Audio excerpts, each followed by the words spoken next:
We recognize that as Israeli courts have that legal conclusions relating to individual settlements must depend on an assessment of specific facts and circumstances on the ground.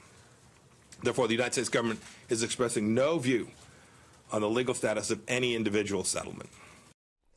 A historic reversal. Secretary of State Mike Pompeo reversing a major Obama administration policy on Israel, announcing the U.S. would no longer consider Israeli settlements in the West Bank to be illegal under international law. Here to react is Ambassador Danny Danon, Israel's ambassador to the UN. Sir, thank you so much for joining us. I'm wondering why this statement is important, given the fact that America moved the embassy, is seen around the world to be an ally of Israel, and the president has made so many moves to support Israel. Why is it important to make a statement like this, reversing what John Kerry said on his way out? Good afternoon, Alyssa. Indeed, it's a very important decision, and we are grateful for that. It is another reality check for the Palestinians. Basically, the U.S. administration telling the Palestinians, enough, let's talk business, let's talk about peace. And we are ready for that. We are ready to negotiate directly with the Palestinians. They cannot go back for 70 years and blame Israel for everything. That's what happened with Jerusalem, with the move of the embassy. Now what's happening today, because they are coming to the UN almost every day, blaming Israel for everything, complaining that the building in Judea and Samaria is illegal under international law, which it is not the case. And I think what Secretary Pompeo did today was the right thing, straightening the record straight and telling the Palestinians, come back to the negotiating room, speak with the Israelis. Yeah. These were some of the criticisms from Amy Jaffe from the Council on Foreign Relations about this specifically, and I'm interested in hearing you respond. She said that some of the settlements don't get us any closer to peace. They actually get us further from that place. You say that you want to find peace between these two populations.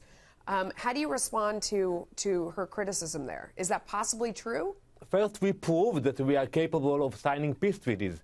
We did it with Egypt more than 40 years ago. We did it with Jordan more than 25 years ago. And we have strong peace treaties with these two important nations. We can do that with the Palestinians, but they need to come, recognize Israel, and negotiate with Israel. The settlements are not the problem. They are not obstacle to peace. I think, on the contrary, at the end of the day, we will have to live together, Israelis and Palestinians.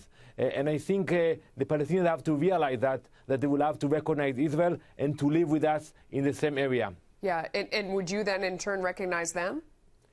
Indeed, when we have negotiations, we make compromises. We proved it with Egypt and Jordan, but they have to sit with us, negotiate with us, not come to the UN and pass empty resolutions. That's what they did when the Secretary Kerry and President Obama passed a resolution in the Security Council condemning Israel building in Judea and Samaria, our presence in Jerusalem, the holy site of Jerusalem. It wasn't helpful. It wasn't connected to reality.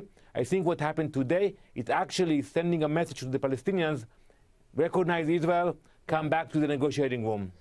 Can I ask you, I know this is kind of on the fly, but I've been watching a lot of videos on Twitter and elsewhere that are showing uprisings in Iran. More of the people trying to push back against the government, as the Iranian government, has not used the money that came in as a result of, this deal that happened in the past to help their people and stand by their people. Instead, they sponsor terror. Israel's a great source of information on what's going on inside of Iran. Do you think that these uprisings, some of the pictures and the videos we're seeing, is it real? Is it big? Will it make a difference? What's happening? It's very important. First, let's look at the numbers. $7 billion a year, that's the amount of dollars that the Iranians are investing on terrorism in the entire Middle East. We see it everywhere: Lebanon, Syria, Yemen, even in the Gaza Strip. And the Iranians are saying enough with that. We see what's happening to our economy because of the sanctions. And we speak directly to the Iranians, and we know that they are suffering. We have nothing against them. We want the regime to change, and hopefully they will continue speaking up. They will continue to put pressure, and hopefully we will see a change in that regime. Yeah, and see those people finally have freedom. Ambassador, thank you for coming on. We always appreciate your time, sir. Thank you very much, Melissa. Yes.